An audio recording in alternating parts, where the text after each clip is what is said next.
ہمارے ایک purchase manager تھے،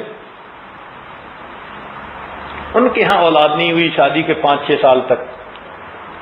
ان کی بیوی نے انہیں بہت تنگ کیا کہ جائیں کسی اللہ والے کے پاس، کوئی دعا کروائیں، ڈاکٹر لوگ تو کہتے ہیں کہ سب ٹھیک ہے۔ وہ کہنے لگے کہ میں نے جب پوچھا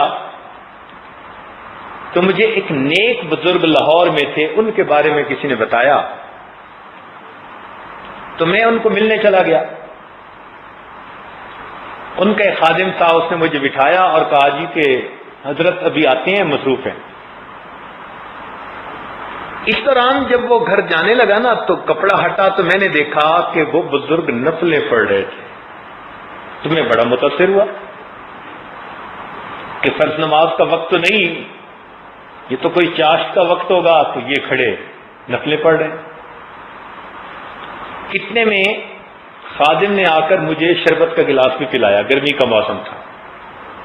میں نے کہا بھی صحیح، آپ نے کیوں تکلف کیا؟ اس نے کہا جی حضرت کا حکم ہے، اگر میں آپ کو یہ نہیں پلاؤں گا تو مجھے جواب دینا پڑے گا۔ تو منتیں بھی کی اور شربت پلا بھی دیا اس نے۔ کہنے لگا میں اور متاثر ہوا۔ تھوڑی دیر میں وہ بزرگ آئے اور معذرت کرنے لگے کہ جی معاف کرنا، میں کسی کام میں مصروف تھا، میں آ نہیں سکا۔ کہنے لگا میں اور متاثر ہوا کہ کوئی اور ہوتا تو کہتا میرے معمولات چل رہے تھے اور میرے تو اوقات ہوتے ہیں، کیا ہوتا ہے، اور یہ چھپا رہے ہیں کہ میں مصروف تھا۔ میں نے انہیں کہا جی کہ مجھے کچھ آپ دیں اس بارے میں۔ انہوں نے کہا بھئی کیا دینا، بس میں دعا کر دیتا ہوں، اللہ تعالیٰ خیر کا معاملہ فرما دیں گے، تم اللہ تعالیٰ کی طرف توجہ رکھو۔ لگتا تھا کہ وہ عامل نہیں تھے، وہ کامل تھے۔ آج لوگ عاملوں کے پیچھے بھاگتے ہیں، اور خدا کے بندو کاملوں کے پاس آؤ۔ تو انہوں نے دعا کر دی۔ جب میں رخصت ہونے لگا تو میں نے ان کو اس زمانے میں 5 روپے ہدیہ دینا چاہے، تو انہوں نے کہا نہیں اس کی تو کوئی ضرورت ہی نہیں۔ میں نے کہا حضرت ہر آنے والے کو آپ کھلاتے پلاتے بھی ہیں، لوگ بھی آتے رہتے ہیں، تو آپ میرا بھی حصہ ڈال لیجئے۔ وہ کہنے لگے نہیں، میں کچھ کتابوں کا بھی کام ساتھ کرتا ہوں اور اللہ تعالیٰ اس سے مجھے 50 روپیہ مہینہ کے دے دیتے ہیں، اور میرے پیسے تو ختم ہی نہیں ہوتے۔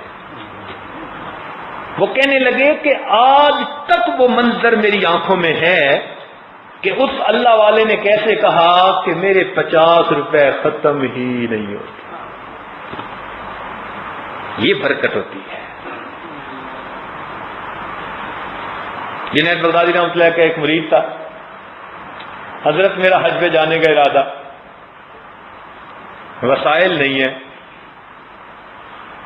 فرمان لگے اچھا یہ چونی لے جاؤ، ضرورت پڑے تو خرچ کر لینا۔ وہ جیسے ہی گاؤں سے باہر نکلا، ایک قافلہ جا رہا تھا، اس سے سلام دعا ہوئی، پوچھا بھئی کہاں جا رہے ہو؟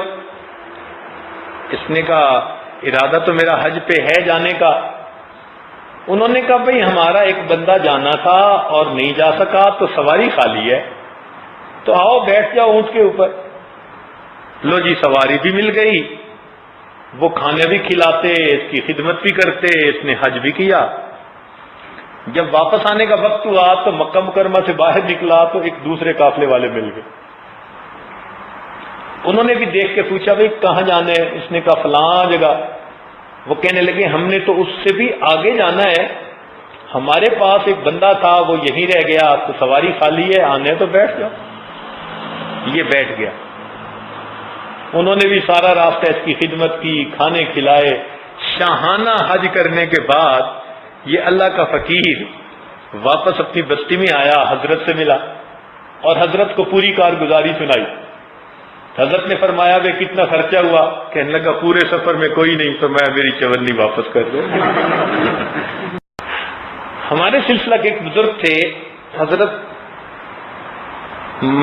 خواجہ عبد المالک چوک قریشی والے، ایک تو حضرت خواجہ مالک صدیقی رحمۃ اللہ تھے، ان کے پیر بھائی تھے، یہ دونوں ایک شیخ سے بیعت تھے، ان کے خلیفہ تھے۔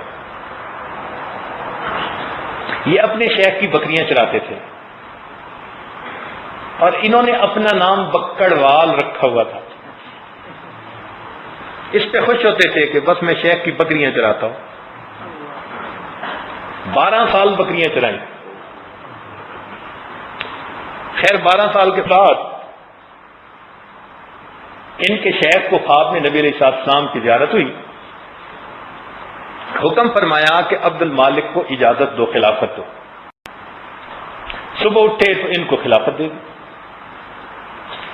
اب پڑھے لکھے اتنے نہیں تھے، یہ نیک تھے، صالح تھے، مگر علم زیادہ نہیں تھا۔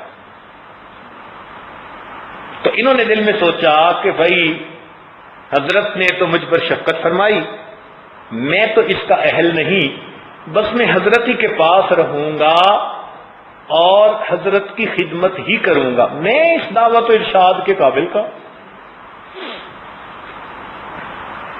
1 سال اسی طرح گزر گیا۔ 1 سال کے بعد، عشاء کے بعد، اپنے شیخ کے ساتھ بیٹھے ہوئے ہیں کہ اچانک خواجہ فضل علی قریشی رحمۃ اللہ نے ان کو غصے کی نظر سے دیکھا تو کہنے لگے کہ میرے پاؤں کی زمین نکل گئی۔ یہ واقعہ حضرت خواجہ صاحب نے اس عاجز کو مسجد میں باوضو بیٹھ کے خود سنایا، تو اس عاجز نے خود سنا ہے، فرماتے میرے پاؤں کی تو زمین نکل گئی۔ میں نے پوچھا کہ حضرت آپ ٹھیک ہیں، خیریت ہے؟ فرمان لگے کہ مجھے ابھی کش میں نبی علیہ السلام کا دیدار ہوا اور فرمایا کہ عبد المالک سے کہو اس امانت کو تقسیم کرے ورنہ ہم اس امانت کو واپس لے لیں گے، تو لہذا اب تم یہاں سے چھٹی کرو، جاؤ اللہ اللہ سکھاؤ لوگوں کو۔ کہنے لگے میں رویا، حضرت ابھی تو میں ہی نہیں سنورا، میرا ہی کچھ نہیں بنا۔ انہوں نے کہا یہ ٹھیک ہے، مجھے حکم ہے بھیجنا ہے تجھے۔ کہنے لگے صبح ہوئی تو حضرت نے میری گٹھڑی بندھوائی، سر پہ رکھ کے مجھے روانہ کر دیا۔ روانہ ہوتے ہوتے میں نے کہا کہ حضرت میرے لیے رزق کی دعا کر دیجئے۔ خواجہ صاحب نے فرمایا، خواجہ فضل قریشی رحمۃ اللہ نے، ان اللہ مع الصابرین، اللہ صبر والوں کے ساتھ ہے۔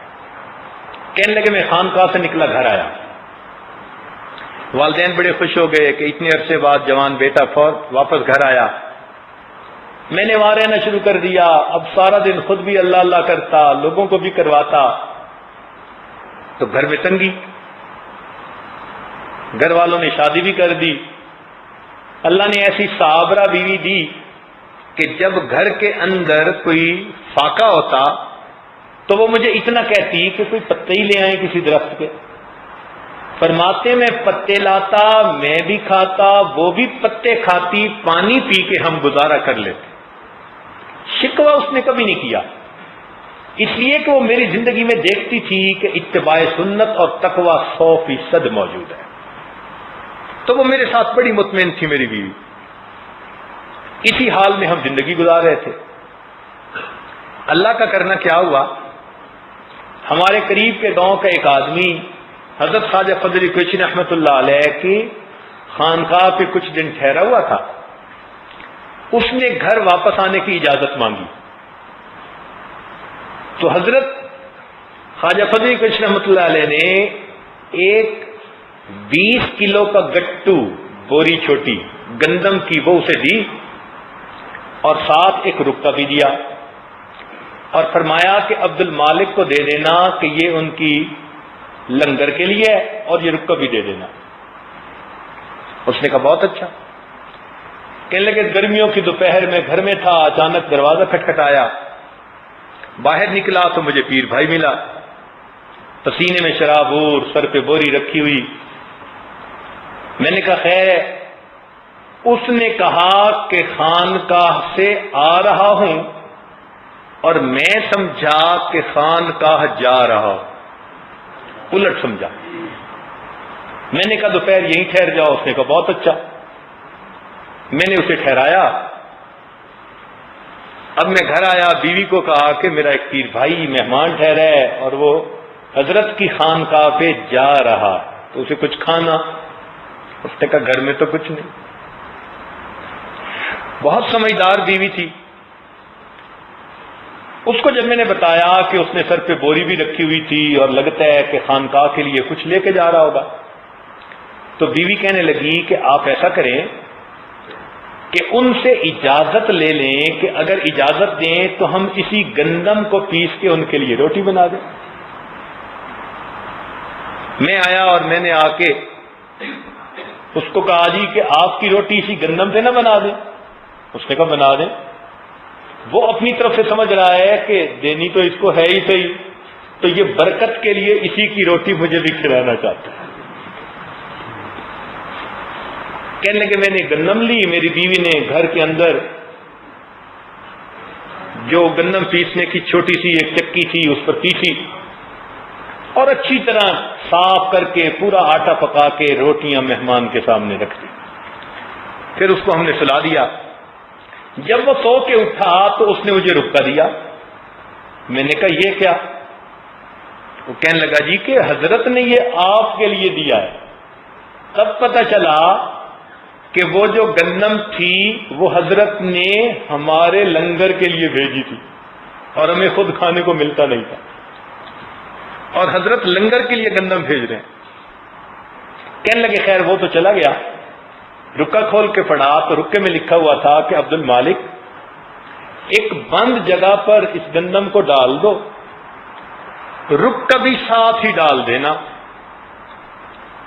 اور اس گندم کو نکال کے استعمال کرتے رہو۔ اور اخیر پر لکھا تھا ان اللہ مع الصابرین۔ خواجہ صاحب فرمانے لگے میں باوضو ہوں، اللہ کے گھر میں بیٹھا ہوا ہوں، اس گندم کو میں نے ڈالا اور رکے کو بھی ڈالا اور استعمال کرنا شروع کر دیا۔ پھر لوگ میرے ہاں آنے لگ گئے، کبھی 5 مہمان، کبھی 10 مہمان، تو ان کے لیے بھی اسی میں سے، حتیٰ کہ پھر سالانہ اجتماع ہونے لگا۔ 3-3 ہزار آدمی میرے پاس آتے، ان کا کھانا وہیں سے۔ فرمانے لگے 40 سال سے زیادہ وقت گزر چکا ہے، اس وقت بھی وہی گندم استعمال کر رہا ہوں۔ یہ اللہ کا ایک ولی مسجد میں باوضو بیٹھ کر بتا رہا ہے۔ اصل میں ہم نے برکت کبھی دیکھی نہیں، اس لیے ہمیں یقین نہیں ہوتا۔ ہم بس 2 ضرب 2 4 جانتے ہیں، اس سے زیادہ کا پتہ ہی نہیں۔ بھائی اگر برکت ہوگی تو تھوڑا بھی ضرورتوں کے لیے کافی ہوگا، اور برکت نہیں ہوگی تو زیادہ بھی ضرورتوں کے لیے کافی نہیں ہوگا۔